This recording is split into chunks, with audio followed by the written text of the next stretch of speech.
ពោសូមចម្រើនពរញាតិញោមស្រីប្រុសសាធុសពបរោះប្រុសស្រីក្នុងប្រទេសក្តីក្រៅប្រទេសក្តីដែលបានទស្សនាវីដេអូដែលអាត្មាភាពបានបង្ហោះនេះគឺជាការសកម្មភាពជាងចតសឧបដ្ឋានសាលាវត្តនេតិជោតនារាមដែលមានតសសរុបគឺ52តសយើងបច្ចុប្បន្ននេះយើងចាក់បាន20ដើមហើយបង20តសហើយនៅខ្វះតែ36តសទៀតបងនេះខ្ញុំយើងចាក់នេះគឺយើងចាក់តសតូចខ្ញុំតសនេះមានទំហំ3តឹកគុណនឹង3តឹកកម្ពស់6.95 ម៉ែត្រអញ្ចឹងសម្រាប់តសធំយើងអត់បានចាក់ទេនេះគឺតសធំនេះមានតែ6ដើមទេតសធំតសតូចមានរហូតដល់46ដើមអញ្ចឹងបច្ចុប្បន្ននេះយើងចាក់បាន20ដើមតែដោយសារយើងវត្តនៅជនបទអត្តខិតហើយដូច្នេះហើយសូមពាវនាវញាតិញោមដែលបានទស្សនាវីដេអូទាំងក្នុងនិងក្រៅប្រទេសបានឃើញការជាងកំពុងចាក់តសនេះ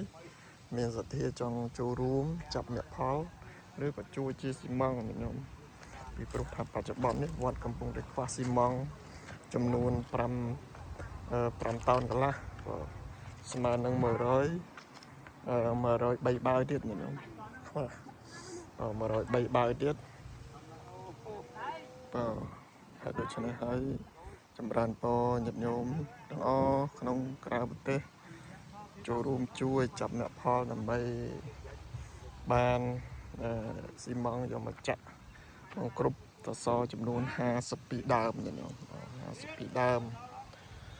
អញ្ចឹងសូមចម្រើនពរដល់តសមួយដើមទូចនេះគឺមានតម្លៃ2លានរៀលញោម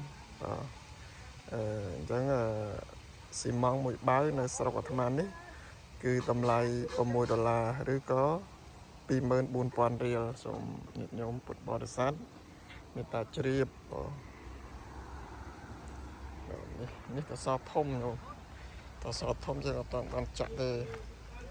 តសធំមានតែ6ដើមទេបងមានតែ6ដើមទេតសនេះគឺ70បង7តឹក7តឹកដល់តសនេះតែ3តឹកឯងញោម3តឹក3តឹកនោះពុំតសចិត្តណាពុំតសចិត្តពុំតសចិត្តញាតិញោមបានទស្សនាវីដេអូនឹងហើយមានសទ្ធាជួយ1បាវ2បាវ3បាវតាមកម្លាំងសទ្ធាញោមបងដើម្បីបានស៊ីម៉ង់យកមកចាក់តសនេះញាតិញោមតសនេះឲ្យគ្រប់នៅឧបដ្ឋានសាលាឬក៏សាលាធម្មសភាសម្រាប់ញាតិញោមពុទ្ធបរិស័ទ